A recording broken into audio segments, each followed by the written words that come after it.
Hello and welcome back, part third of the Bear Act series.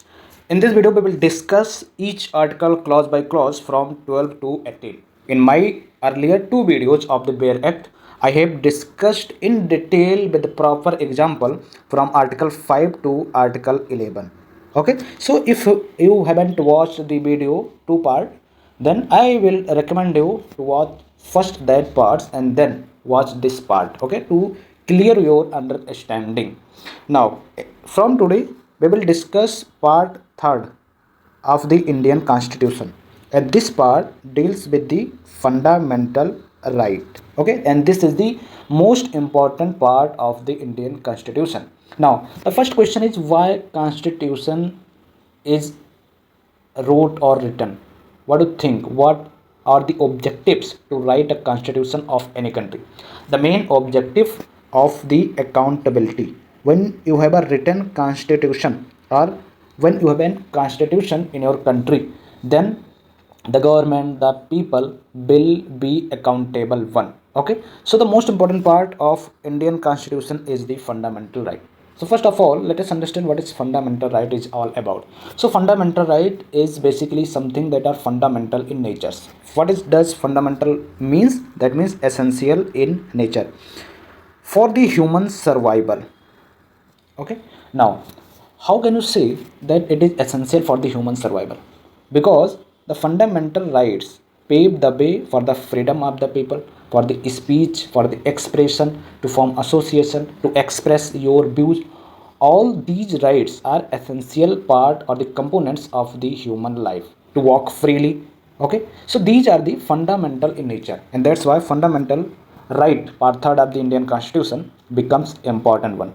In Article 31, 32, I will discuss it later, as you all know that itself a fundamental right which guarantee you the enforceability of the fundamental right. Okay, now so let us discuss each article one by one. Article 12 is about the definition of the state. Simple, sir. Article tells us that against whom fundamental right can be enforced, right? Against the government, or any company, or any limited firms, or public authority, or any private authority. This article tells us that against whom you can make the fundamental right enforceable. That is the basis of article number 12. Now, in the other article, you will find mention that state should not do this, state should not do that. But what comprised state, it is basically derived with the article number, derived from the article number 12. Okay, now the text is here that in this part, unless the context otherwise requires, the state includes the government and the Parliament of India, the government and the legislature of each state, and all local or other authorities within the territory of India are under the control of the government of India. So this article is just giving you a definition of the state, that what comprise the state against whom a fundamental right can be enforced. Okay, here the word state does not mean only the state like Uttar Pradesh or the Maharashtra or parliament or the central government or the state legislature or the state government. No, there are many subjects that are included in the definition of the state. Here it includes government of India, parliament, the state government, the state legislature, municipality. All these comes under the state, even panchayat, local self government also. Government authorities and other government authorities under the government control comes under the definition of the state, against whom you can go to Supreme Court under Article 32, or the under Article 32 you can directly go to Supreme Court to make any fundamental right enforceable. Under Article 226 you can also go to High Court to make enforceable any fundamental right if you think that it is violated. Okay, so this is about the fundamental right under Article 12. It defines the definition of the state. Okay, now suppose if municipal corporation violates your fundamental right, then you can challenge it because it is covered under the state under Article 12. It comes under the definitions of the state under Article 12. So whoever will come under the definition of state, then you can directly approach the Supreme Court to make your fundamental right enforceable if you think that it is violated. That is the core concept of your article number 12. Okay, so it defines state for part third, and again you will see in part fourth also that directive principles of the state policy basically, and there is a mention that the state comprised according to article 12 of the part third of the constitution. Okay, means the definitions of the state in part third as well as part fourth, that is in DPSP, are the same. Okay, so whether article 12 defines the state, yes, it defines the state. Okay, and fundamentals right are mainly enforceable against these states. Okay, now let us move toward article number 13, and from here the Supreme Court have a judicial review power. Okay, these are the provide are the empower the Supreme Court for the judicial review. Why do you think this article providing? What is in this article basically? So article 13 says that any laws inconsistent with or in derogation of the fundamental right, and that laws, if they violating your fundamental right or they are inconsistent with the fundamental right, that will be again inconsistent and void. So all laws inconsistent with or in derogation of fundamental right shall, to the extent of such inconsistency, be null and void. Okay, so state shall not make any law which can take away or abridge your fundamental right. But tell me, do the parliament have the right to abridge the fundamental right or take away any fundamental right? Then yes. Then yes. But according to 1973 judgment of the Keswanand Bharti case, if parliament is making any type of law that are abridging, that are taking away your fundamental right, then it should not violate the basic structure doctrine. But yes, parliament can abridge your fundamental right, parliament can take away your fundamental right as well. But the laws that are inconsistent with the fundamental right are derogatory with the fundamental right, that violating your rights, that laws will be inconsistent, null and void. And who has the authority to declare such laws as inconsistent or the void? That power lies with the Supreme Court under the judicial review principle. Okay, so let us see simplest explanation for this. So article 13 protect fundamental right, article 32 also doing the same thing.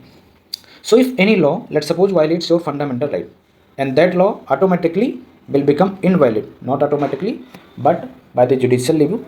Okay, that can becomes invalid only to the extent of inconsistency, not necessarily the entire law. Now suppose there is a laws and in which there are various provision included.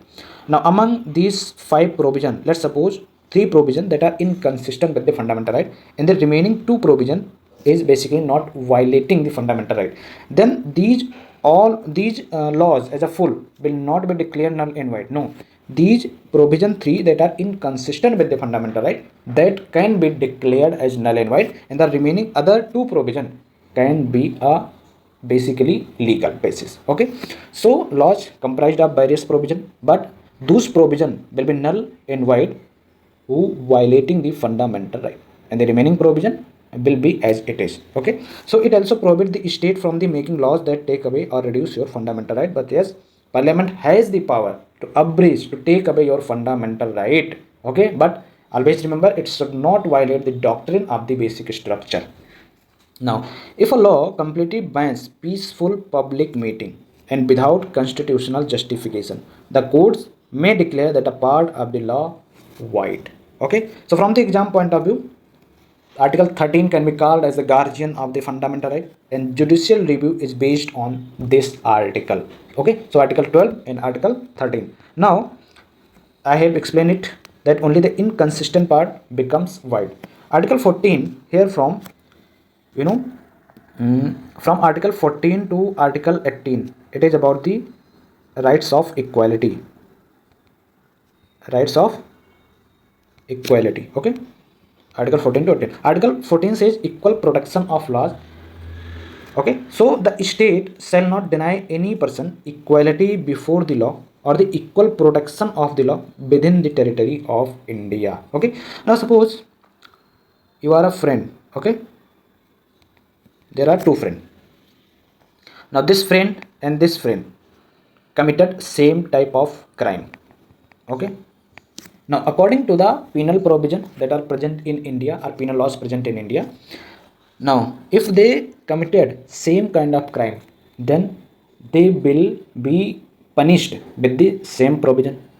Like if let's suppose 50k basically is the monetary punishment, then both have to pay 50. Simple means if there is a law and you have committed the same crime, then that law will apply equally. Okay, so the state shall not deny any person equality before the law, okay, or the equal protection of the laws within the territory of India.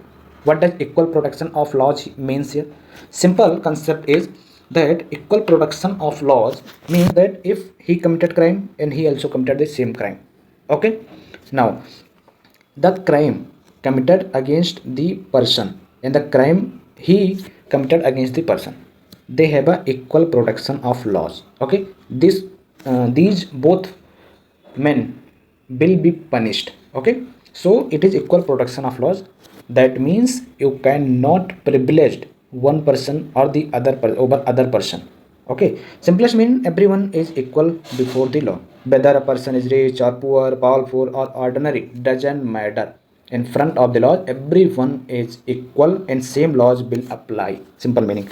So article 14 allows reasonable restriction or reasonable classification as well, which means different treatment is permitted if there is a valid reason also. For example, providing reservation for socially and economically backward class is not a violation of article 14. Why? Because it aims to achieve substantive equality. Okay, so there are restrictions, sorry, there are exceptions in every article except article 17 that I will discuss it. Okay, so there are exceptions also.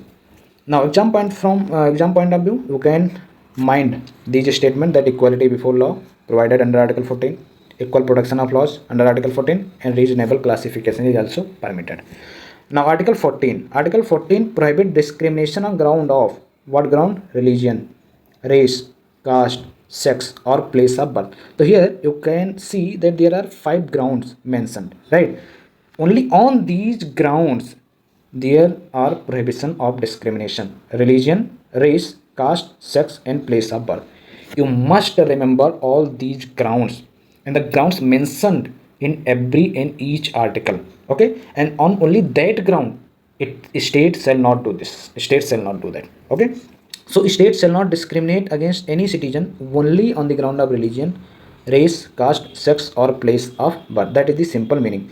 Now the government cannot discriminate against the citizen only because of religion, race, caste, sex, place of birth. The government or the state should not or cannot discriminate on these grounds. Okay, but there are exceptions as well. So you can make a special provision for the women, for the children, for socially and educationally backward classes that I have discussed in article 14 as well, scheduled caste and scheduled tribe. You can make a special provision and that is not violative of the article 15. Now for example, let us denying admission to a student. Why? Only because of his or her religion, because of his or her sex. It is completely prohibited under article 14. It violates your fundamental right. Okay, so from the exam point of view, you can mind it that article 15 applies only on this citizen. It is not for alien.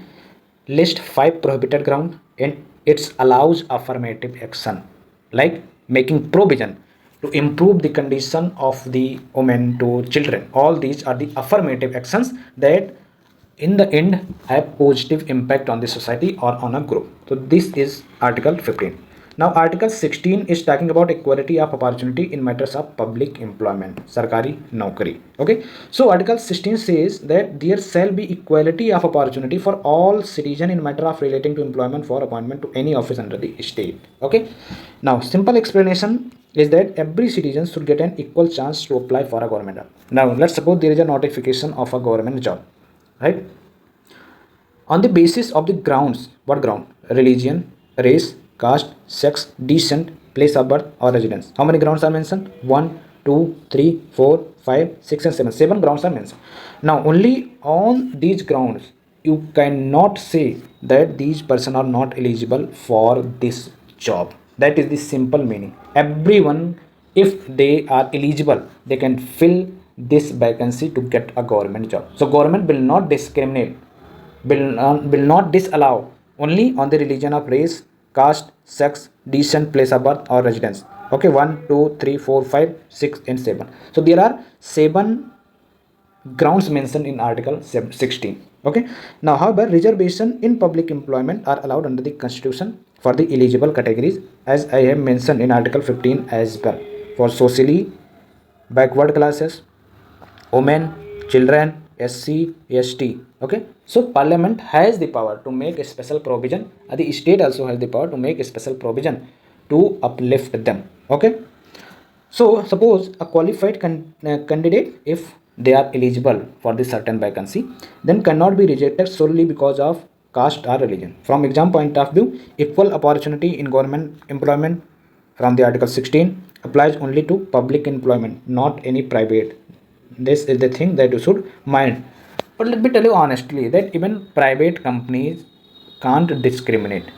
But for this, you cannot approach Supreme Court or High Court that your fundamental rights are violated. Simple meaning. So Article 16 is applied only on the public employment, that means government job. Okay, and reservation is permitted. So there are exceptions as well. That reservation is permitted under constitutional provision. Article 17 is the most important article. Why? Because it abolishes untouchability, chua chut.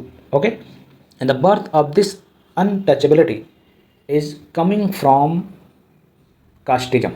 Okay, now untouchability, whether untouchability is defined in the constitution or not? No, untouchability is not defined in this article. It just says that untouchability is abolished and its practice in any form is forbidden. Now, the enforcement of any disability arising out of untouchability shall be an offence punishable in accordance with the law. So, Parliament enacted laws, Civil Rights Act, according to which it is punishable with stringent punishment. Okay. Now, if you are practicing untouchability, if you are promoting untouchability, then you will be booked under the laws. So, untouchability is completely prohibited under Article 17. No form of untouchability can be practiced. That is the simple meaning. Now, it is absolute in nature. One thing that UPSC asks, that is in absolute in nature, that is there is no exception for this article. No, there is no exception that if you are an MP or MLA, then you can practice untouchability. No. Okay, so it is absolute in nature. That means no exception there are. Article 17 completely abolishes untouchability. No person can be treated as untouchable or they can denied access to public places. Why? Because of a caste. Violation of this article is punishable by the law. Let us understand it through an example. Preventing a person from entering a public temple. Okay, why? Because of his or her caste is completely prohibited and it is unconstitutional. Okay, from exam point of view, abolition of untouchability comes under Article 17. Make it practice or punishable offence, absolute article, and supported the production of Civil Rights Act of 1955. Okay. Now last article for today, abolition of title. Now is there any law exist in India that is make it an punishable offense? Make it a punishable offense if you are accepting the title? No. There are no law still present in India that basically